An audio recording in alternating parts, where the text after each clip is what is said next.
दुमका की उस बदनसीब लड़की के मरे हुए 48 घंटे से ज्यादा हो गए और लाजमी है लोग भूलने लगे हैं और भूल भी रहे हैं।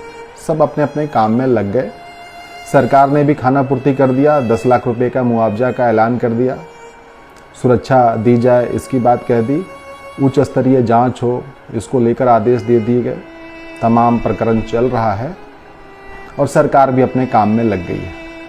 एक हवाई जहाज रांची से रायपुर के लिए उड़ चुकी है। सरकार बचाने की कवायद में झारखंड सरकार लग चुकी है। वही घटना जो डैम में आप देख रहे थे, जहां तस्वीरें खिंचाई जा रही थी, थम्स अप किया जा रहा था, विक्ट्री का साइन दिया जा रहा था क्योंकि झारखंड जीत रहा था। और उसी वक्त एक लड़की हार रही थी जिंदगी का जंग, जो कि अब इस दुनिया में नहीं है। अब आपको लग रहा होगा कि फिर से उसी बात को क्यों कुरेदा जा रहा है। अब आपको लग रहा होगा कि फिर से उसी बात को बार बार क्यों दोहराया जा रहा है। बात को इसलिए दोहराया जा रहा है कि जो वो लड़की मरी है, दुमका की वो बेटी जो मरी है, जो जलाई गई, जिसे पेट्रोल छिड़क कर जिंदा जला दिया गया उस शाहरुख के द्वारा, वह एक बार नहीं मरी, वह 2 बार मरी है। एक बार तो शाहरुख ने मार दिया जिंदा जलाकर, पेट्रोल छिड़क कर, और दूसरी बार इस सिस्टम ने मार दिया, इस सरकार ने मार दिया, यहाँ की व्यवस्था ने मार दिया। 23 तारीख की घटना है। सुबह में 4 बजे के करीब शाहरुख, जो लगातार कोशिशें कर रहा था, उस लड़की को परेशान कर रहा था, वो उससे बात करे, उसकी बात माने, उसके जाल में फंसे, वो तमाम कोशिशें वो लगातार कर रहा था, उसे फ़ोन पर प्रताड़ित कर रहा था और बातें वो बता रही हैं, आप आगे वीडियो में देखेंगे। जब वो बातें उसकी नहीं सुनती तो इस घटना को वो अंजाम देता है और वह सिपन तरीके से एक जल्लाद की तरह उसके साथ पेश आता है और जिंदा पेट्रोल छिड़क कर उस लड़की को जला देता है। और वो लड़की 23 तारीख को अस्पताल में एडमिट होती है, वहीं के लोकल अस्पताल में, सदर अस्पताल में।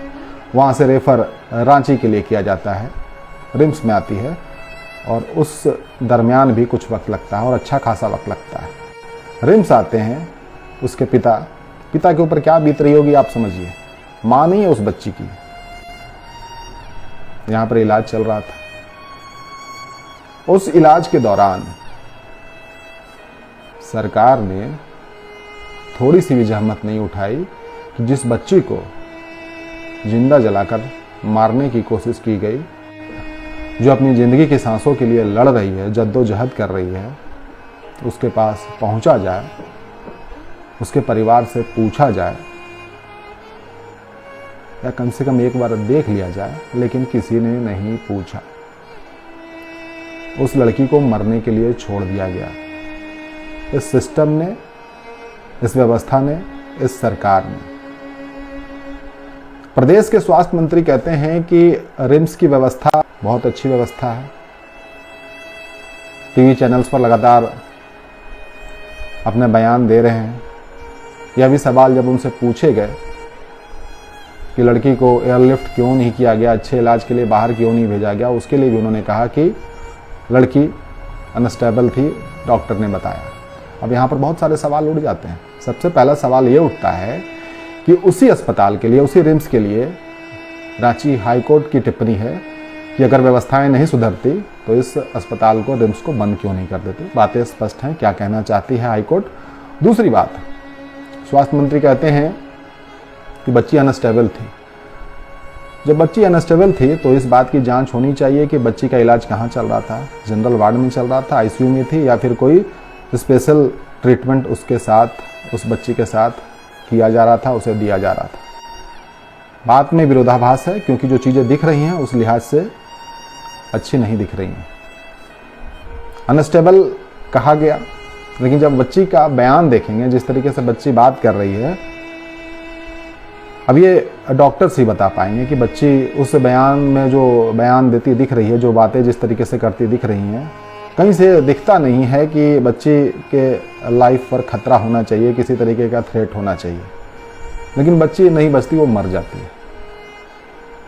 अब क्यों मरी, इलाज में किस तरीके की लापरवाही हुई, इलाज हुआ भी या नहीं हुआ, किस तरीके से हुआ, यह भी जांच का विषय है।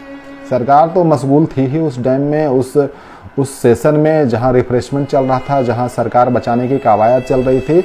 जनता मीलों दूर थी, मीलों दूर यानी कि उस राजधानी में होते हुए भी, उस रिम्स में होते हुए भी, जो झारखंड का सबसे बड़ा अस्पताल है, तमाम झारखंड सरकार महागठबंधन की सरकार से कोसों दूर थी। इसलिए कि वोट बैंक तक ही सीमित होते हैं।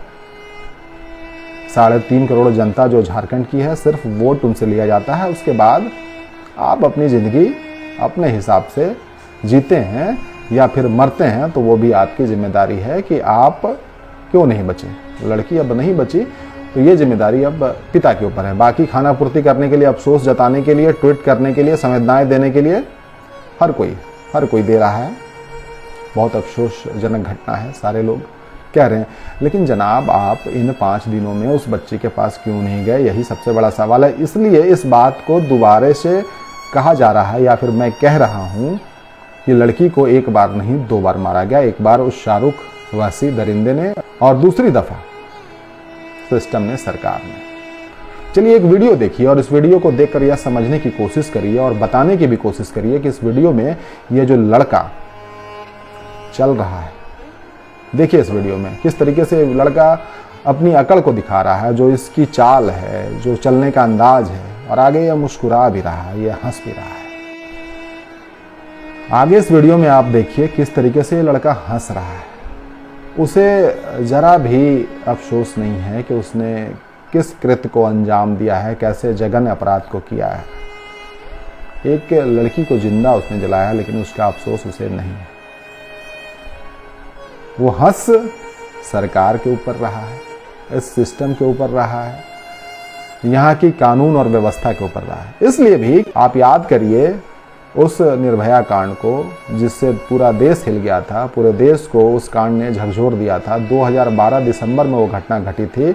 वह बलात्कार कांड जितना जघन्य था, वह बलात्कार कांड इतना विभत्स था, उसकी बातें जब लोगों के बीच में आई थी, पूरे देश में आक्रोश था। उस जघन्य अपराध में, अपराधियों को सजा दिलवाने में इस देश में, इस कानून व्यवस्था में 7 साल लग गए थे। तो सोचिए कि कानून व्यवस्था का किस तरीके से माहौल बनाया जाता है, किस तरीके से व्यवस्था में शामिल होकर, व्यवस्था में लूप होल्स ढूंढकर उसी व्यवस्था का मजाक बनाया जाता है। निर्भया कांड सबसे बड़ा उदाहरण है। उतना जघन्य अपराध होने के बावजूद, अपराधी पकड़े जाने के बावजूद उस कानून से वो खेलते हैं और 7 साल तक खेलते हैं। शायद इसका अंदाजा शाहरुख को भी है, उसे भी पता है कि इसमें बहुत कुछ किया जा सकता है। यह भी खबरें आई कि इसमें अपराधियों को बचाने की कोशिश की गई है, उसकी जांच चल रही है। भूमिका संदिग्ध है, जो वहां के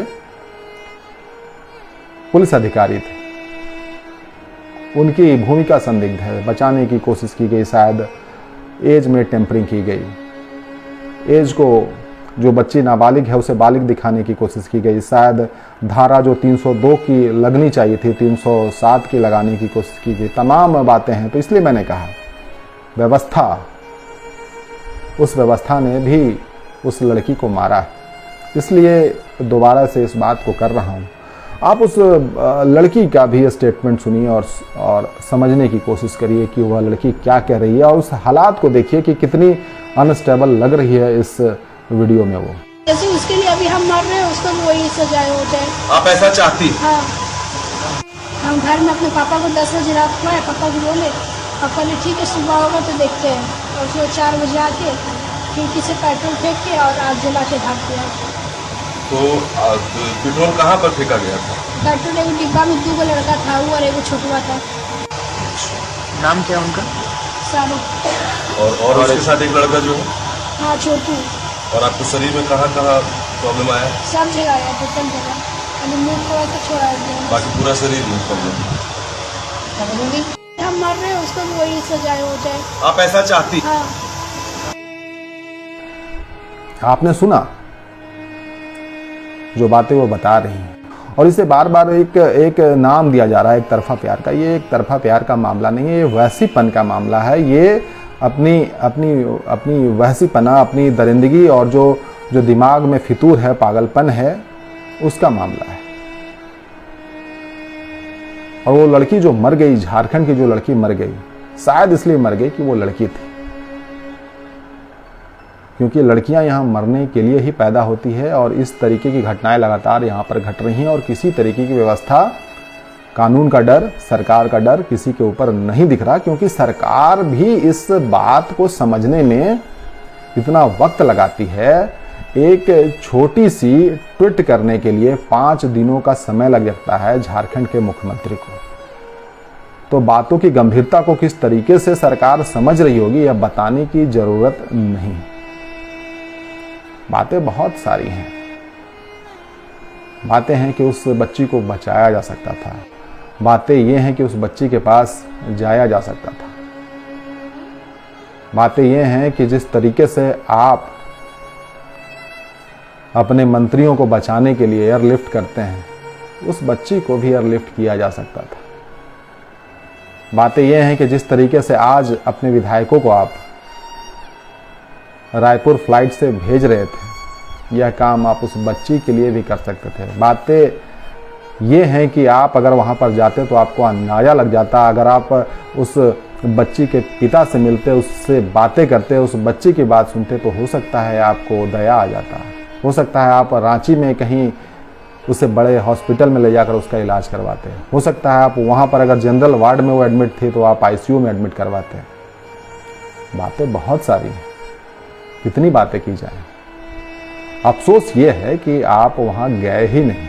आपने सारी बातों को, जो राजनीति में होती है, जिसमें आप सिर्फ और सिर्फ खंडन करते हैं, आप कड़ी कार्रवाई की बात करते हैं, आप खानापूर्ति करते हैं, एक फॉर्मेट आपका तैयार होता है, जहां घटना घटती है वहां पर आप मुआवजा देने का ऐलान करते हैं, आप कड़ी से कड़ी कार्रवाई करने की बात करते हैं, आप स्पीडी ट्रायल की बात करते हैं। ये बातें एक बच्चा भी समझता है।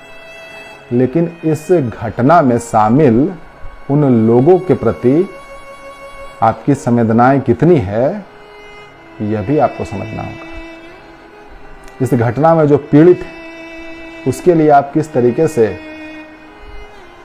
अपने स्टेप लेते हैं, किस तरीके का आप काम करते हैं। अगर ढूंढने की कोशिश करेंगे तो 23 तारीख से 28 तारीख तक कोई भी काम ऐसा आपने नहीं किया जिसके बदौलत आप अपनी पीठ थपथपा सकें और एक शब्द भी अपने लिए कह सकें, सिवाय इसके कि वह झारखंड की बेटी थी, ये आप कहेंगे, वह हमारी बहन थी, आप ये कहेंगे, हमें अफसोस है, ये आप कहेंगे।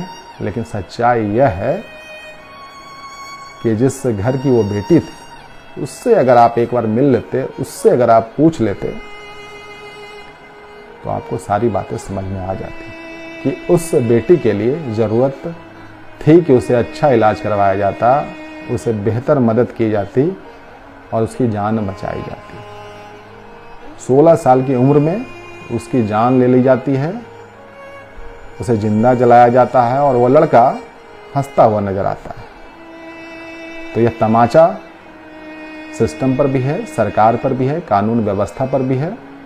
वो लड़की चली गई, वो आएगी नहीं, लेकिन आपने जो व्यवस्था बनाई है, इस व्यवस्था में ऐसे ही कई लड़कियां जाएंगी और आपकी संवेदनाएं नहीं प्रकट होंगी, क्योंकि आप मशगूल होते हैं किसी और कार्यों में जहां सत्ता सबसे महत्वपूर्ण है आपके लिए। जनता जो यहाँ की है, जनता आपके प्रायोरिटी में नहीं होती है, क्योंकि जनता के लिए आप बात ही नहीं करते। उस जनता के लिए बात करने के लिए आपके पास वक्त ही नहीं होता। और बात जब आप करते हैं, जब सारी घटनाएं हो जाती हैं, जहां आप सिर्फ प्रतिक्रियाएं देते हैं, जहां सिर्फ आप उस फॉर्मेट को पढ़ देते हैं, जिस फॉर्मेट में जब किसी का सब कुछ खत्म हो जाता है तो वो फॉर्मेट काम करता है, उसी फॉर्मेट को आप लोगों के बीच में ले जाते हैं। जहां आप कहते हैं कि हम मुआवजा दे रहे हैं 10 लाख रुपए का, जहां आप कहते हैं कि हम इन्हें सुरक्षा देंगे, जहां आप कहते हैं कि कड़ी कार्रवाई होगी, जहां आप कहते हैं कि स्पीडी ट्रायल होगा। माफ करिएगा, अगर यही करना है, उसके लिए आपको इस झारखंड की जनता ने गद्दी नहीं सौंपी थी। जान बचाने के लिए, सुरक्षा देने के लिए, ना कि घटना होने के बाद प्रतिक्रिया देने के लिए। मैं कुणाल सिंह, मिलूंगा फिर।